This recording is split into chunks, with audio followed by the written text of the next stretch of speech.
From Anshei Sphard-Beth Emeth congregation, it's time to take 10 minutes for Torah with Rabbi Joel Finkelstein. Welcome to our discussion of Parshat Tetze, a haven from slavery. Certainly within all the discussions in the United States about the old Civil War and the debates it raises over the questions of slavery, we need to understand the Jewish view of slavery. Of course, Torah seems to allow some sort of form of slavery. The rabbis say that really, if you have a slave, you really have a master for yourself. You're supposed to treat the slave so well that sometimes you have to give up your own pillow for the slave. But the truth is, there are elements in the Torah, like the beginning of Parshat Tetze, that are concessions to human frailty. Certainly, slavery can be among those, where even just 100 years ago, 150 years ago, hundreds of thousands of people died in the United States because slavery was so hard to give up. Surely, God couldn't cancel slavery. But we took a lot of steps in that direction. They have a day off, Shabbos, an absolute day off for the slave, and they have certain rights as well. But this week's Parsha has another passage which could shed some light on the Jewish attitude towards slavery. It says that you shouldn't restore a slave to his master. It seems that if a slave runs away, you can't restore him to the master. If he comes to find sanctuary with you from his master, with you he should live in your place that God will choose. Don't afflict him. It seems like a beautiful anti-slavery sort of statement, that any slave who runs away should find sanctuary with you, the Jewish person. No question about it. But that would have created absolute chaos in the ancient world. People did have slaves, and every slave would just run away to another Jew, and everyone would go free. So the rabbis saw it to try to limit this verse, and that's how they interpret it. The Targum Onkelos says, meaning a Gentile. If a Gentile had a slave, then if he runs away and he comes to you, the Jew, then you should not oppress him, you should not send him back. What should you do with him? We'll talk about that later. Rashi says that that's possible, but also the rabbis say that it refers to a Jewish slave, a slave who ran away. He was a slave of a Jew outside of Israel. He runs to Israel if he wants to live in Israel, just like any Jew wants to live in Israel. If your wife wants to move to Israel, if your husband wants to move to Israel, they get that right. The slave has a right to live in Israel too. He's already part Jewish. They used to convert the slave partially. So therefore, he has a right to return to Israel whenever he wants to. Anybody can make aliyah in the family if they want to. Ibn Ezra says that let's see the context here. We're talking about various wars. This week's parsha talks a lot about wars. So when there's a war, we should have a holy camp.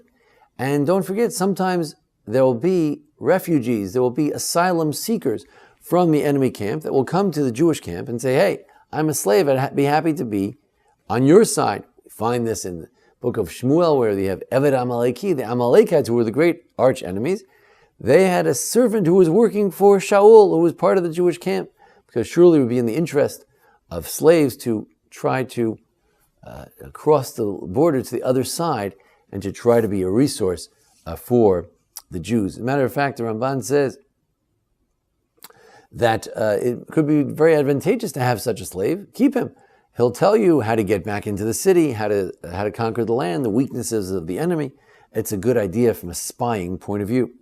The Ibn Ezra points out that it would be that since he's coming to you, the Jews, since Israel represents God, he's coming to God. It would be a great Chil Hashem, desecration, to return him. It's a great sanctification of God's name, to give him sanctuary among the Jews. Certainly, if we give him back to the idolaters, he'll worship idols. What right do you have to give someone who wants to live among Jews and presumably not worship idols? What right do you have to give him back to the Gentiles? Matter of fact, it says, he's running to you. He's coming specifically to you. The Netziv says that this person is trying to be Jewish. How dare you take someone who wants to be Jewish and send him back to the idols? Sefer HaChinuch, which often gives reasons for the laws, he says it's for the honor of the land of Israel. The land of Israel should be known for all enslaved people throughout the world, that this land of Israel, this land is your land. You can come and find freedom in the land of Israel. It's a sanctuary city. It's a sanctuary country. And it's similar to the the Statue of Liberty in New York, which says that you should give me all the people from all around the world. As the poem of Emma Lazarus, member of my former congregation, the Spanish and Portuguese congregation in New York, she wrote the beautiful poem because it's a place where everyone is welcome to return to find refuge. So too the land of Israel is a refuge for all the afflicted. Now then there's a technical question of, well, wait a second, this slave belonged to someone. So what happened to those monetary rights, so to speak? So the Rambam says, well, first we encourage the owner to actually give him a get, to give the slave a document that says, I no longer own you. You moved to Israel, I don't own you anymore. What about the monetary aspect? So he says, well, there's an IOU. He owes the master some money. The Rosh, however, says that, according to the Rambam, it seems that he really is not a slave anymore. He just doesn't have that piece of paper, but he's not a slave. The Rosh says that he actually is a slave, and the master could still sell him to someone else in Israel. He just has to keep him in Israel. A very strange view. The Minchas Chinuch takes the Rosh to task and tries to defend him as well. The Ibn Kaspi says an interesting thing. He says that there's a strange thing. Does the master own the person? It's a terrible thing to think that a person is owned by someone. So somehow there's a Jewish law where, yes, Jewish slavery somehow does own the body. But according to Ibn Kaspi, the system for Gentiles is that a Gentile does not own another Gentile. So at least for most of the world, the Jews viewed it that no person can own another person. Among the Jews, a little different kind of a question. Shadal is a more modern type of rabbi in Italy. So he says, funny thing, he says, you think the rabbis say that this is talking about someone who is Jewish, who owns a slave outside of Israel, and then the slave runs to Israel, so we say, keep him in Israel. He says, what an anachronistic interpretation. Yehudi b'chutz la'aretz minayin. Where would the Torah ever speak of a Jew outside of Israel? Jews live in Israel. Jews don't live outside of Israel. And therefore, this verse must be referring to a Gentile who moves to Israel, and he's a slave, and that's the person who we can't give him back. So what about the stealing? Aren't you stealing him from his original owner? What about that? What are you going to say about that? So the Shadal says as follows. He says, we're not going to hold on to him. We're not going to treat him like a slave. We're going to let him go free. It's not like I'm taking him for myself. It's true, you can't have him anymore, you the Gentile, but I'm not taking him for myself. I'm just letting him be a free person. This idea that the land of Israel would serve as a beacon of freedom and dignity for all people, that although among the Jews we still didn't cancel the notion of slavery, it still existed, although in a much more benign form.